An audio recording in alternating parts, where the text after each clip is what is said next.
Welcome to a sponsored 6-part video series of Trump teachings, Gwent. Welcome to Gwent teachings number 5. This video focuses on bleeding.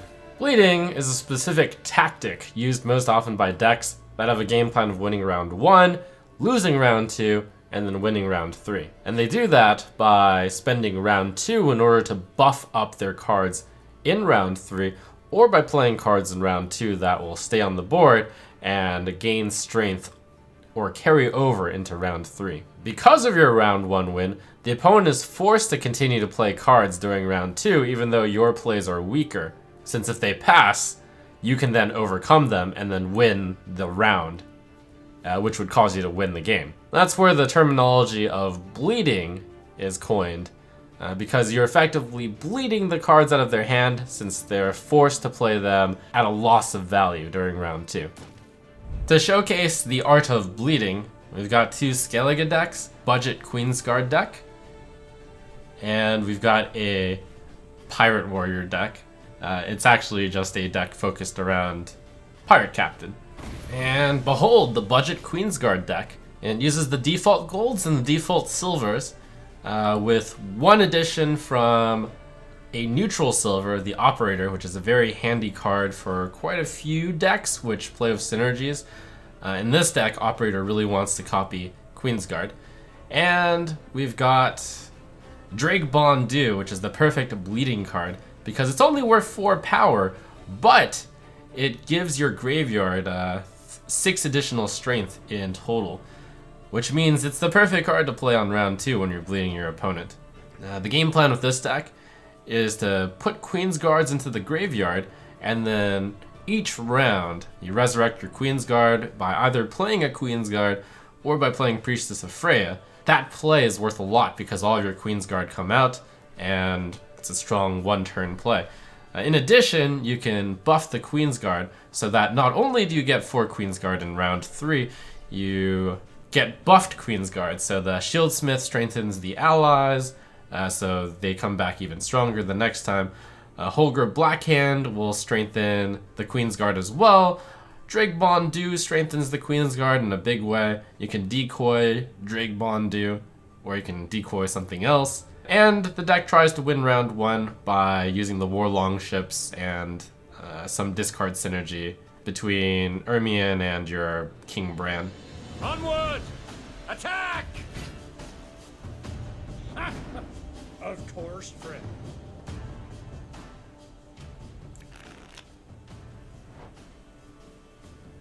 Now, the interesting thing I kind of noted was that that deck actually has 32 cards, but the Northern Realms has a legitimate 32-card deck. Okay, this hand is looking pretty sweet. So we've got more Queensguard than we need, so first we'll toss a Queensguard. That's probably more Longship than I need. Also, I would like to search for my slightly better cards. I'll toss one of the Longships. Okay. Works for me. So the reason why the Northern Realms actually has a deck with a lot of cards is sometimes they muster a lot of stuff. And Foltest is actually a pretty big sign of that type of deck.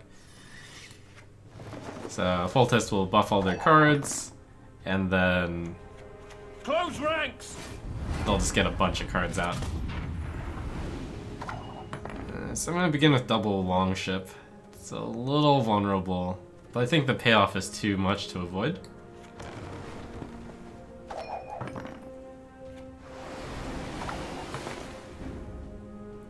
A Storm. That Storm damages leftmost units by 2, 2, and 1. It's this card's reason that playing gold cards on the left tend to be good. In fact, I'll block a little bit of the Storm if I do that. You also do have a decoy, but the decoy would like to be used on probably Holger. So I guess I'll play Shieldsmith. It's not really intended to be played on a Longship, but times change based off of situations. This is actually a slight downside to going second, or to going first, because he's ending up playing cards before I can actually shoot anything with the Longship, and I have to like kind of make a play that's less ideal. Okay, well the opponent has passed. because he doesn't want to play into my sick value. So I'll pass.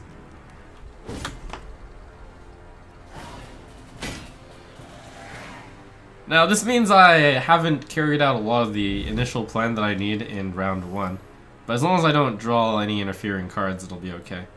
We actually picked up Drake Bondu. So this is going to be an excellent display of bleeding right now. Hand is fine. I risk drawing another Queensguard if I mulligan, so I won't.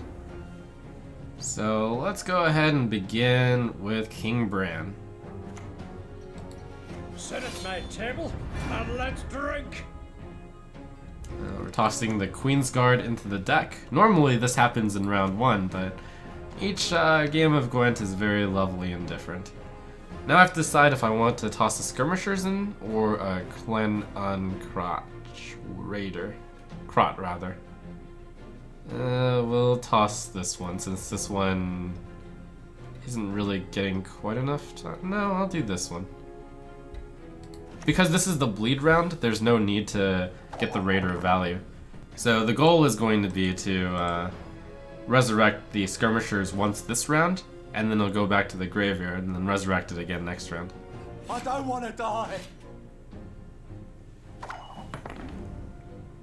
Now with those Queensguard out of the way, I can play Ermion. Gods protect us.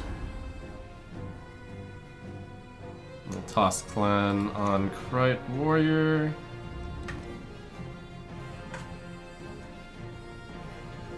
And War Longship is now pretty pointless. That's it. Good. How can I help?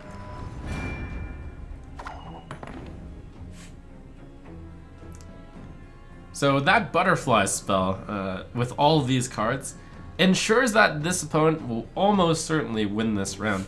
But the point of bleeding is to just keep playing even though you have no chance of winning. And just to set up for the future.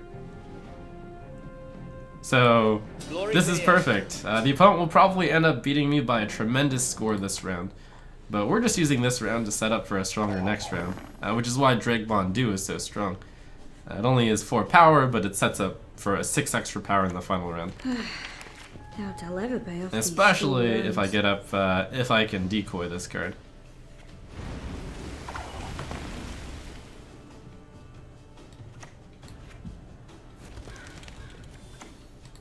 Glory to you.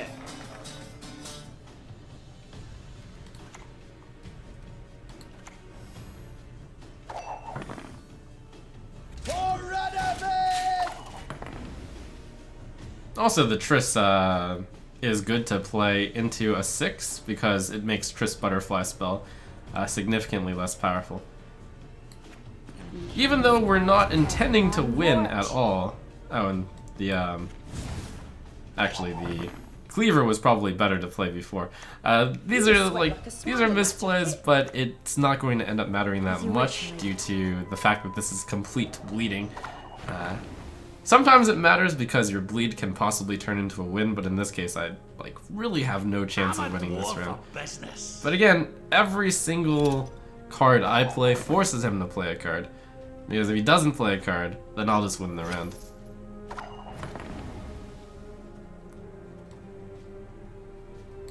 Onward!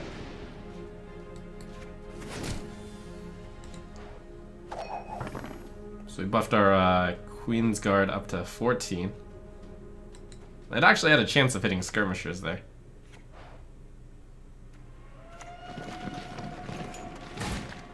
Try them!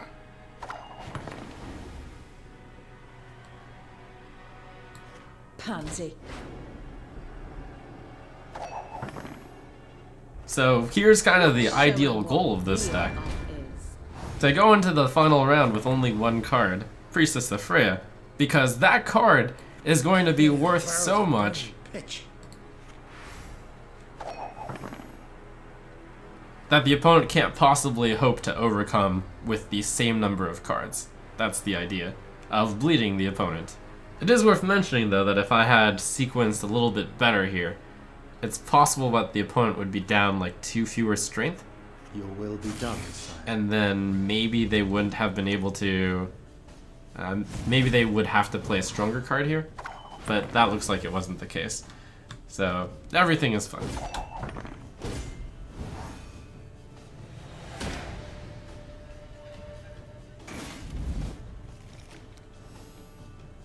Oh, that is a really good draw, because this deck actually has 2 finishers. It wants the Queen's Guard, but it also has that one of clan skirmishers in the graveyard. So when I play resurrecting this, that's worth 13. Now, before modern Freya. It's difficult for the opponent to be able to match such strong plays. Crack and eat me ghoulies. Looky here. As usual, they've just got cards like that card. Trebuchet is a really good example of a card that wants a long round. We serve her who is virgin, mother, and crone. But this right here, Pansy. pulling out a 13-point play and a 15, 21, a 22-point play, that's a play that you want to just make 2 cards and then just end the game. Die! And that card right there, the Elect, it buffs over time. So actually, he had a hand that really wanted to go long, but I had a hand that wanted to play exactly 2 cards and pass. That's the art of bleeding. Next up, let's take a look at the Pirate Warrior deck. That was actually just my name for it. It's focused around Clan Demoon Pirate Captain. This card gets buffed each time you discard anything into your graveyard, and a lot of these cards get discarded. Similar to the budget deck with the Queen's Guard idea, you want to have as few cards going into round 3, because these captains are going to be very big at that point.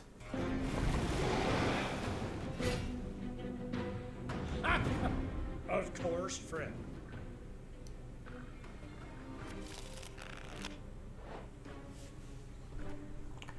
Okay, we have Ermion, so I can keep my Raider. We actually have all 4 golds in the hand. 2 silvers, so that only leaves room for 4 bronze. I do have the pirate.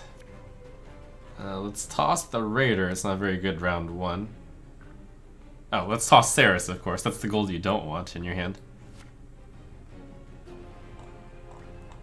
We'll toss the Priestess.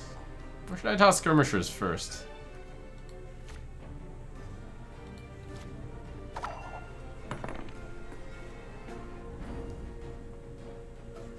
The Skirmishers wants to be drawn out with the Madman, among other things. Okay, so we didn't get any of the boats. That's usually the card you lead with. So given that I have none of the boats, we can just begin the plan with King Bran. Of course, friend. Toss Ceres as the first unit, and probably Raider. That's the typical discard. The Raider is coming out. Does make Ceres gain some of the resurrection benefits.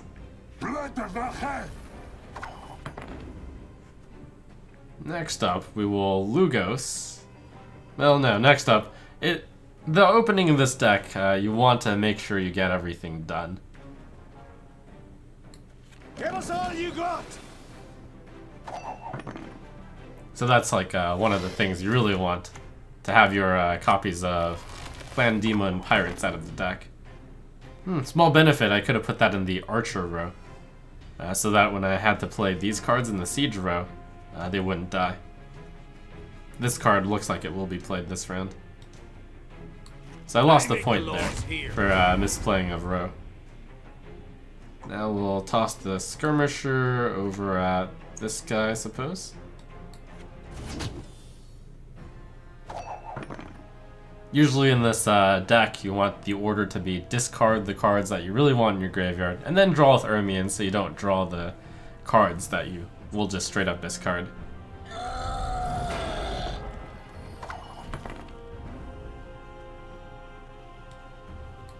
Death holds no surprises. Udalaric is especially good in this bleeding strategy, because if you play it round 2, they're forced to keep playing on. That guy would have learned a thing or two about patience. I'm sure he could have gotten a better lacerate value by waiting there, because I'm about to play something right now. Gods protect us.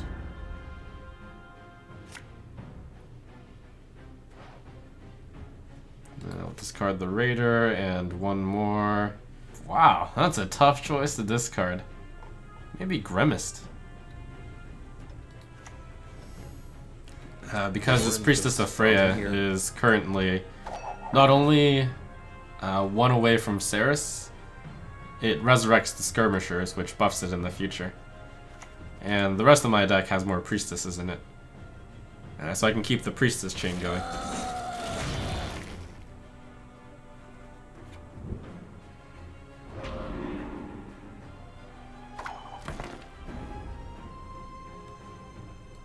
Bow before modern Freya. Crack and eat me ghoulies. Look at Just careful there. Heal Ceres. This deck is able to fight through round 1 pretty well due to all this value. I am going to have to keep fighting though, it seems. Even though the captains want to be saved for the final round, in specific circumstances where your opponent is fighting that hard, it should be right to still play it. Alternatively, I could resurrect Grimaced? No, that's pretty bad. We don't want to play the Spy yet, the Coral isn't enough value yet, so we'll just go ahead and play this 13. what's this on one? If he passes and I take the round, great. If you play something weak, I'll pass and he'll be down 2 cards and I should be able to win from there. Alternatively, I can combine Udalaric and Coral. It would only be 6 power to him if I put it on the row that I intended to Coral. Plays a Scorch. So Coral on the final roll. That's 16, but it's not quite doing 8 because I do 4, 3, and 2. So that's 9. So I'll go ahead and give him this one and then I'll Coral it. Is that enough? That wouldn't win me it. But maybe he'll keep playing. The alternative is just to play one more captain first. It's better to try to win without using the Spy, since the Spy is so good in the final round. And if I just played this and he passed, I don't think there was a good enough answer.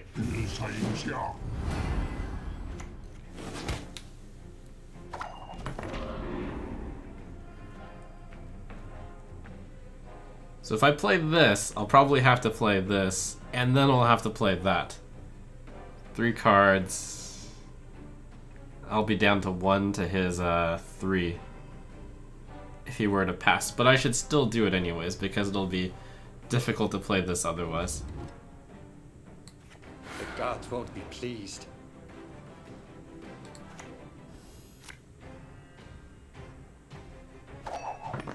If he passes, I'll be playing from 2 cards down, which is pretty good for him. But it's pretty important to win this round. Or can I try to win? Well, Coral is certainly not going to be that good later. Oh, is Coral enough? Well, that's perfect. I suppose, in the end. Oh, that's way more than enough. Coral's way better than I expected there.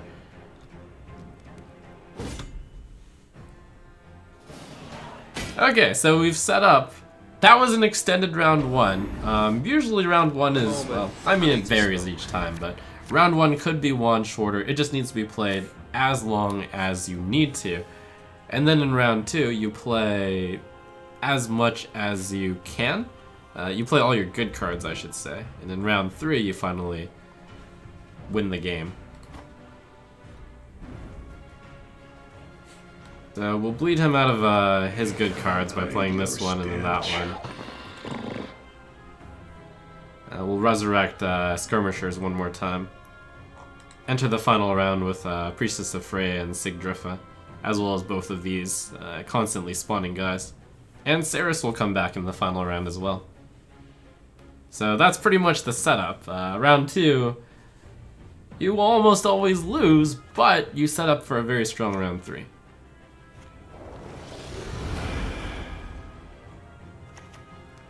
Because round 3 is so short, Dagon will be unable to be that useful in the final round, because I'll only be playing about 3 cards, exactly 3 cards even.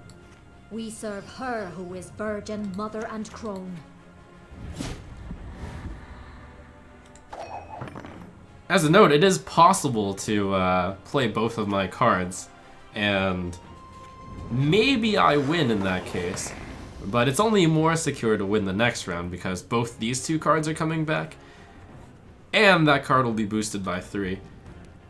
And it's actually going to be my 2 cards against his 2 cards. And my 2 cards, well, my 3 cards against his 3 cards. And my 3 cards are almost guaranteed to be stronger. This is the concept of a deck that wants to bleed round 2 and win round 3, after winning round 1. The opponent's deck, being a weather deck, usually wants long final rounds, or long rounds in the rounds that he wants to win. But unfortunately, the last round is going to be short for him.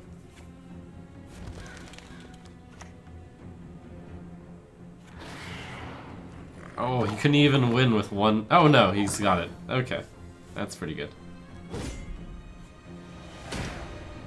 Just enough. Used a really bad card in round 2 to take the round, so good for him there at least. But here's the unfairness of this deck in round 3. It comes out with all these cards by default. Donar. I think that's one of the worst cards left in my deck. I mean, it can hit the potential Grave Hag that could be in his deck. He's got 17 cards in his grave. I guess we'll keep it.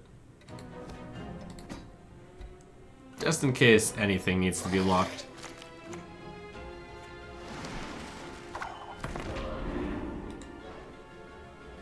Alright, any silvers to bring back? So there's Gremist. Skirmishers is going to be the bronze. Bow before modern Freya. Let's not get in the way of me axe.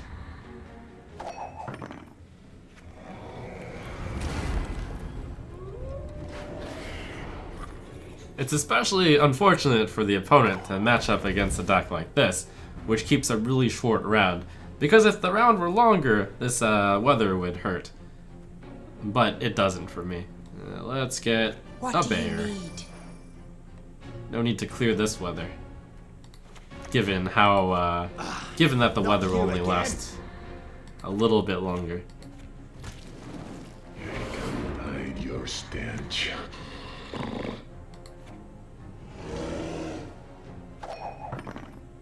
And we keep this lock card at the end in case he had anything.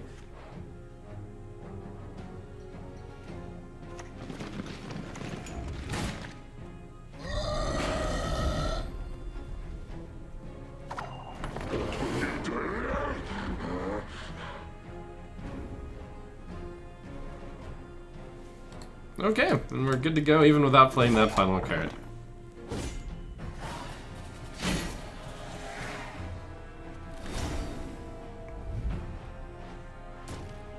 It's really fun and satisfying to know the game plan of your deck and be able to just milk all the cards out of the opponent's hand in round 2, knowing that you're going to win round 3 because your condensed value cards are so high that your 2 or 3 cards will beat his 2 or 3 cards. Or possibly, maybe he can even have an extra card, but they'll still not win.